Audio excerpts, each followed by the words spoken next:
Celui qui a un bon œil, celui qui se réjouit de ce qu'a l'autre, il faut savoir qu'il y a énormément de bénédictions qui sont sur lui. Énormément de bénédictions. Pourquoi? Parce que Hachem, il voit qu'il se réjouit déjà de ce qu'il a. Et finalement, qu'est-ce que c'est se réjouir de ce qu'on a? C'est dire à Hachem, tu sais Hachem, j'ai compris que c'était toi le patron. J'ai compris que c'était toi qui, tout ce que tu faisais, c'était parfait et millimétré.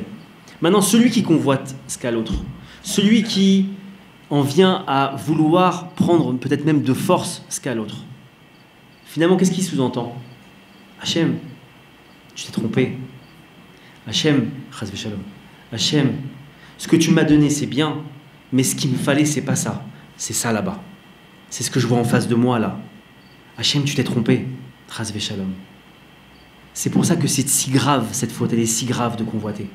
Parce que c'est sous-entendre qu'Hachem, il s'est trompé dans sa donne, dans ce qu'il nous a donné, il nous a donné dans notre vie, pardon.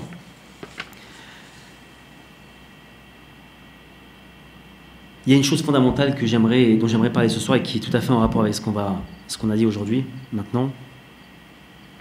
C'est qu'il faut apprendre à remercier pour tout. C'est quoi remercier pour tout?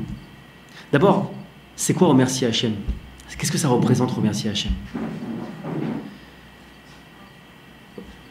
Ce que ça représente remercier Hachem, déjà, c'est, comme je l'ai dit, de lui dire, je sais que ce que tu m'as donné, c'est bien, mais c'est encore plus fort que ça. Remercier Hachem, c'est montrer à Hachem qu'il ne doit rien, qu'il ne doit rien du tout. Est-ce qu'il y a une personne ici, et même ceux qui vont voir ce shiur, est-ce qu'il y a une personne qui est capable de dire « Moi, Hachem, il me doit ». Qu'est-ce qu'il nous doit, Hachem? Qui peut dire qu'il est en compte avec Hachem? Chas v'shalom. Preuve en est, c'est qu'on dit que tout celui qui est, entre guillemets, qui émet une plainte vis-à-vis d'Hachem, alors immédiatement, la Midat Hadin,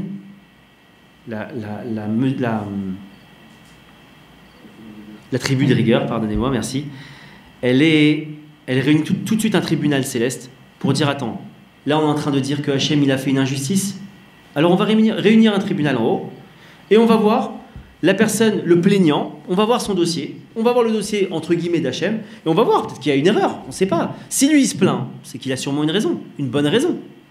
Alors qu'est-ce qui se passe? Il y a un tribunal tout de suite qui se réunit. Et on regarde le dossier du monsieur, de la dame, et on regarde le dossier entre guillemets d'Hachem, et on se rend compte quoi? Que si on fait un comparatif, on voit que ce type-là, il a reçu beaucoup trop par rapport à ce qu'il devait. Il avait des arriérés, et finalement on a continué à lui donner. Il avait des dettes vis-à-vis d'Hachem, et finalement Hachem il lui a encore donné de l'argent.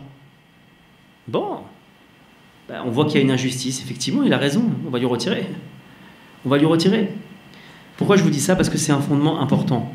Lorsqu'on prie à Hachem, lorsqu'on demande quelque chose à Hachem, quel qu'il soit, quoi que ce soit, il faut apprendre que jamais, au grand jamais, il ne faut mettre une once de remontrance dans ce que Hachem nous a donné ou ne nous a pas donné. Parce que de là, il peut découler des choses qui s'empirent. Chas v'shalom. Le Rav Arush, il explique une chose extraordinaire, il dit que pour éviter ça, pour éviter que cette notion de rigueur, elle commence à rentrer, parce que très souvent, la nature de l'homme, tout un chacun, on est comme ça, c'est de se dire, mais attends, il y a une injustice. On pense bien faire. C'est pas toujours qu'on essaie de défier Hachem, mais on pense bien faire. Et pourtant, on se rend compte que ça peut aiguiser les choses. Alors, le Rav, il conseille une chose, c'est de remercier. Parce que le remerciement, pardonnez-moi, c'est très spécial. Hein. Remercier pour quelque chose qu'on n'a pas. Remercier pour quelque chose qu'on aimerait avoir, mais qu'on n'a pas. C'est montrer donc encore une fois à Hachem que je sais que tout ce que tu fais, c'est pour mon bien.